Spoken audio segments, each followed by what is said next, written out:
Good morning বন্ধুরা, এখন বাজে সকাল 5:30। দেখো আমার পুজো কিন্তু কমপ্লিট, গোপু সেবাও দেওয়া হয়ে গেছে। দেখতে পাচ্ছ আমার কিন্তু পুজো কমপ্লিট হয়ে গেছে। আজকে শীতলা মায়ের চানযাত্রা দ্বিতীয় দিন। তো এখন আমি যাব, সেখানেই যাব। আজকে হচ্ছে 16 আনা পুজো। আজকে যদি পুজো না দিয়ে উপোস কিন্তু পূর্ণ নয়। তো কালকে একদিন উপোস গেছে, আজকে উপোস, কেননা আজকে সেই 7টার পরে হচ্ছে পূর্ণিমা ছাড়ছে। তো আজকে আমার নিয়ে 2 দিন উপোস হয়ে যাবে। এখন আমি যাচ্ছি শালকিয়ায় পুজো দিতে। মানে হাওড়া, আমাদের বাড়ি হচ্ছে বি গার্ডেন, এখান থেকে আমি শালকিয়া যাব।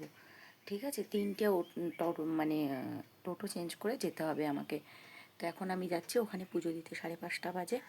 তো দেখলেই আমার পুজো কমপ্লিট হয়ে গেছে, ঘরের সেবা দেওয়া হয়ে গেছে, গোপু সেবা। এবারে আমি যাচ্ছি পুজো দিতে। তো থাকো আমার সাথে, ওখানের দৃশ্য তুলে ধরবো, তোমরা আজকে দেখতে পারবে। তো দেখা হচ্ছে ওখানে গিয়ে।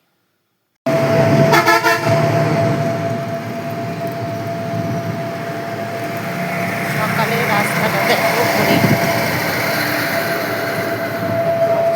6টা বাজে।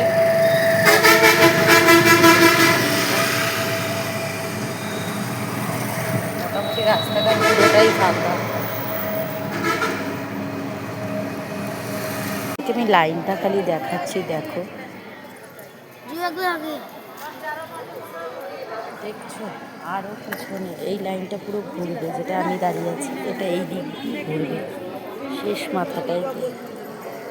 তো এই যে লাইনটা চৌরাস্তার মোড়, ওখানে অটো থেকে নেমেছিলাম, আবার এই লাইনটা ঘুরে এইখানে এসছে। ওই পিছন দিক থেকে লাইনটা ঘুরে ঘুরে ঘুরে ঘুরে এই দিক দিয়ে এসছে, দেখছো। দেখো এখন সোজা যাওয়া হবে হেঁটে। প্রচুর লাইন, প্রচুর লাইন। 16 আনা পুজোর প্রচুর লাইন দেখতেই পেলে। এবারে আমি যাব বাড়ির দিকে, চৌরাস্তা এসছি, এবার বাড়ি যাওয়া যাক। আর শরীর দিচ্ছে না, জানো তো, একদম দিচ্ছে না আজকেও। এবার যাওয়া যাক বাড়ি থেকে। অবসরে মাকে পুজো দিলাম। এই যে তোমাদের দূর থেকে মাকে দেখাচ্ছি, দেখো দেখতে পাবে কিনা জানি না, অনেকটাই এতে দূরে। দেখো এটা হচ্ছে আমাদের বড় মার মন্দির। তারা তোমাদেরকে দেখাচ্ছি,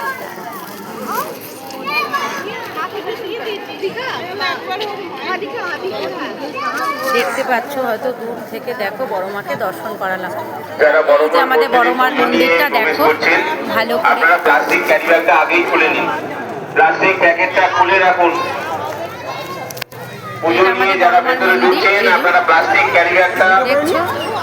এটা হচ্ছে বড় মার মন্দির। তো আজকে দ্বিতীয় দিন মায়ের পুজো দিলাম, 16 আনা পুজো ছিল মায়ের। তো আজকে যদি না পুজো দিতাম, পুজো কিন্তু সম্পূর্ণ হতো না মায়ের। তো তোমাদের বড় মার মন্দিরটা পুরোটাই দেখাচ্ছি, দেখো দেখতে পাচ্ছ। তো দূর থেকে দেখাচ্ছি, ভালো করে দেখো। এটা আমাদের শালকিয়া হচ্ছে মানে বড় মা। এখানে পুজো শুরু হলেই সব জায়গায় কিন্তু শীতলা মায়ের পুজো শুরু হবে। এখানেই হচ্ছে বড় মা আছে, দেখতে পাচ্ছ।